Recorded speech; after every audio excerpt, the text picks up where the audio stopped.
Hey everyone, Mr. Happy here, and in this video we're going to be taking a look at All Saints Wake, the upcoming seasonal event for Final Fantasy XIV, our Halloween event, basically, within the game itself. Now before we get started on the details that were released on the little website teaser that they do for all the seasonal events, I released a video earlier today called, it's Patch 5.1 promotional site, a great resource when looking forward to the upcoming patches, to get a little bit of lore tidbits, or previews of armor, or screenshots.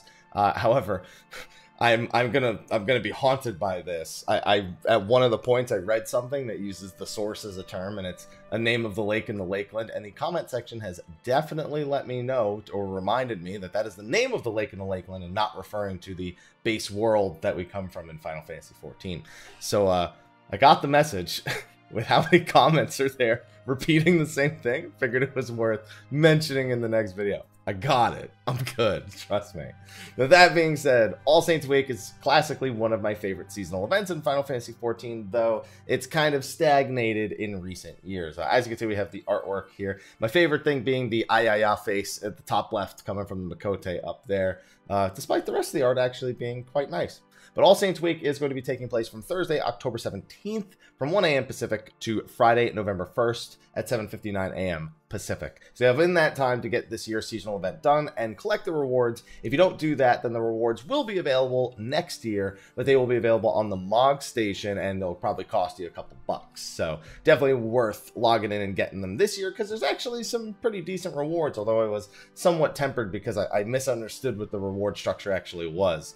So there's not really much of a description every year. You know, this comes into town and there's something spooky going on and we have to solve a riddle or a puzzle of some kind, and it's not a very long event. The majority of 14 seasonal events you can usually knock out in under 30 minutes.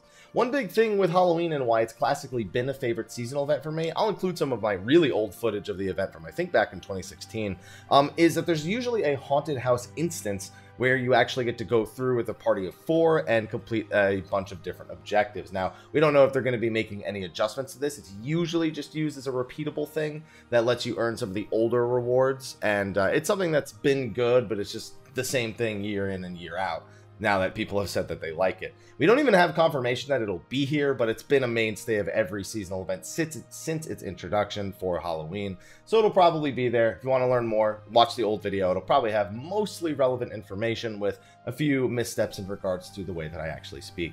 Now, in regards to actually participating in the event, level 15 and must have its probably pirates done, so relatively early in the game to participate. And then you'll just have to make sure to go to Old Gridania by the Mikoto Amphitheater, which you can use that Ethernet for that as well. It'll be right next to that, as well as the Moogle Mail and some other things that are in the area. Now, as for the event items for this year, we have a mount, which I was very happy to see. Now, I'm not a big fan of the Ahriman mount or any of the models that use the Ahriman mount, just because it's just something about it is just unsatisfying to me. That being said, an Ahriman mount with a slightly different color and a hat, now that I can get behind. I will say that that was met with major disappointment, because when I looked at the left, I said, oh, that's cool, they're including an Ahriman mount. I then immediately looked to the right, and I was like, oh, we get a carriage mount too? It's not a mount. The carriage, I wish, was the mount. The carriage is an outdoor furnishing, which...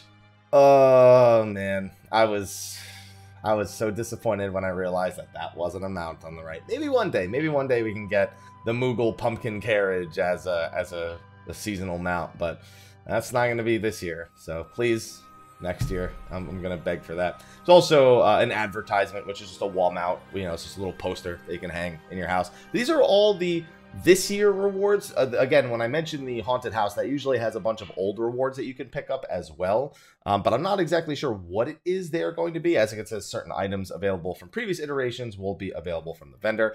I hope that they eventually do something to kind of mix these seasonal events up. I'm sure they're super busy getting ready for 5.1 stuff, which should be right around the corner, late October, October 29th by most of our estimations.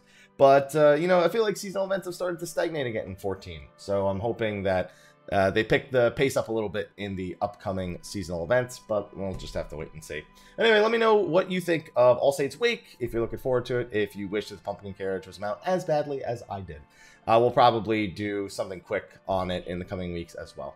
But anyway, thank you for watching. Be sure to like, favorite, subscribe, and share, and stay tuned because we have some other videos coming out, one of which I actually should probably get working on right after I'm done with this. But just want to get some of these basic news videos out there. But anyway, thanks for watching. I'll see you all in the next one. And until then, take care.